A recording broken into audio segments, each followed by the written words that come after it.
Well, my daughter was hard at it this weekend.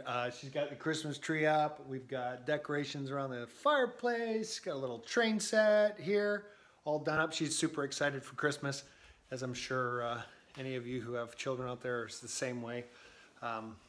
Christmas seems to trump all the stuff that's going on with COVID. They don't seem to, hasn't seemed to dampen their spirits when it comes to that. So what I wanted to talk to you about today was a concept or conversation that I had with somebody about the phrase, the customer is always right. And so in the case of the accounting firm, we'll call it, say that the client is always right. And that is wrong. I think that's completely wrong. The customer is not always right. The client is not always right.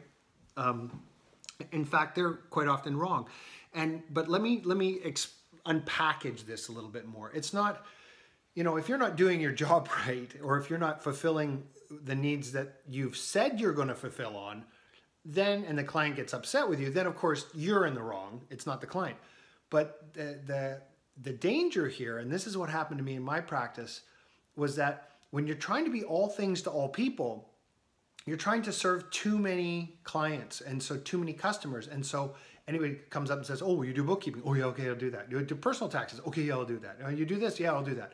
And so what you end up getting is this concept known as, and Ron Baker talks about this, he says, like surgeons piercing ears. You have professional accountants doing work that is not suited for them. So in the case of the client that comes and just asks specifically for you to do these tasks that are outside of your specialty or your niche, and so, or niche, because everybody uses that phrase interchangeably, niche or niche. Anyways, I'll call it niche.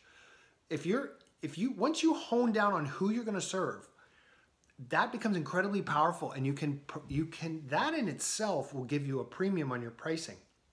But these accounting firms that are trying to serve absolutely everybody, and just the customer is always right, whatever they want, I'm going to do for them, what I'm going to do for them. It kills your margins, it kills your business, and it doesn't differentiate you from the other accountants out there.